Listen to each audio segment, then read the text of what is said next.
Hi viewers, ఎలా ఉన్నారు? బాగున్నారా? అందరూ బాగుండాలని కోరుకుంటున్నా. కేఆర్ఎల్ స్టోరీస్ నచ్చితే లైక్ చేయండి, కామెంట్ చేయండి, సబ్స్క్రైబ్ చేయండి, మీ సపోర్ట్ ఇవ్వండి.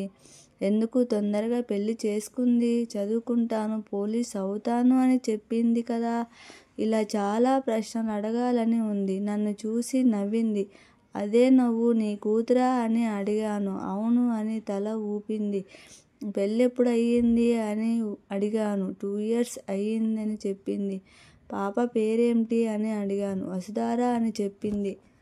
చూసి చిటిక వేసి చిట్టిపాప అన్నాను. అదే సొట్టబుగ్గల నవ్వు. అమ్మ పోలికే వచ్చింది. రమ్మని చేతులు చాపాను. సెకండ్లతో నా దగ్గరికి వచ్చింది. ఎందుకో తెలియదు కానీ నా చేతులు వణుకుతున్నాయి. జాగ్రత్తగా ఎత్తుకున్నాను.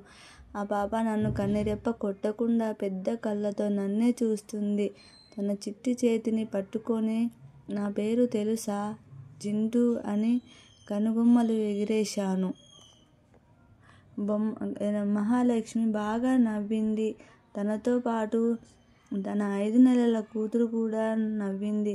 తల్లి కూతుళ్ళిద్దరూ నవ్వు ఒకటే. ఇంటికి తిరిగి వెళ్ళేటప్పుడు ఏదో కోపం, నాకు బాధ అనిపించింది. అప్పుడేమో పోలీస్ అవుతా అని చెప్పింది. మరి ఇప్పుడేమో ఇలా మధ్యలో ఏం జరిగింది? తన పట్టుదల అంతా ఏమై ఉంటుంది? తన కలలన్నీ పక్కన పెట్టి పెళ్ళనే సముద్రాన్ని 19 ఏళ్లకే నవ్వుతూ సాగిస్తుంది. ఎందుకు ఇలా జరిగింది? తన ఇష్టంతోనే పెళ్ళి జరిగిందా? ఇంత ఖర్చు పెట్టి 2 గుళ్ళు కట్టి ఘనంగా ఉత్సవాలు చేస్తున్నారు. కనీసం తమ ఇంట్లో అమ్మాయిని చదివించుకోలేకపోయారా? అమ్మాయిల అందం అనుకూలతోనే ఈ లోకానికి పనా? అయినా పెళ్ళైతే ఏంటి, చదువుకోవచ్చుగా. మహాలక్ష్మి కోరిక జ్ఞాపకంగా మిగిలిపోవాల్సిందేనా ఏంటో అని ఇంటికి అయితే వచ్చాను. అమ్మతో అదే విషయం చెప్పాను. అమ్మ నవ్వింది. ఇదేం పెద్ద వింత కాదురా. నాకు 16 ఏళ్లకే పెళ్ళయింది. 1 yearకే నువ్వు నా కడుపులో మోస్తూనే ఇంటర్ ఎగ్జామ్స్ రాశాను. పాస్ కూడా అయ్యాను. నువ్వు పుట్టాక ఇంకా ఏం చదవలేదు. సంసారమే సరిపోయింది.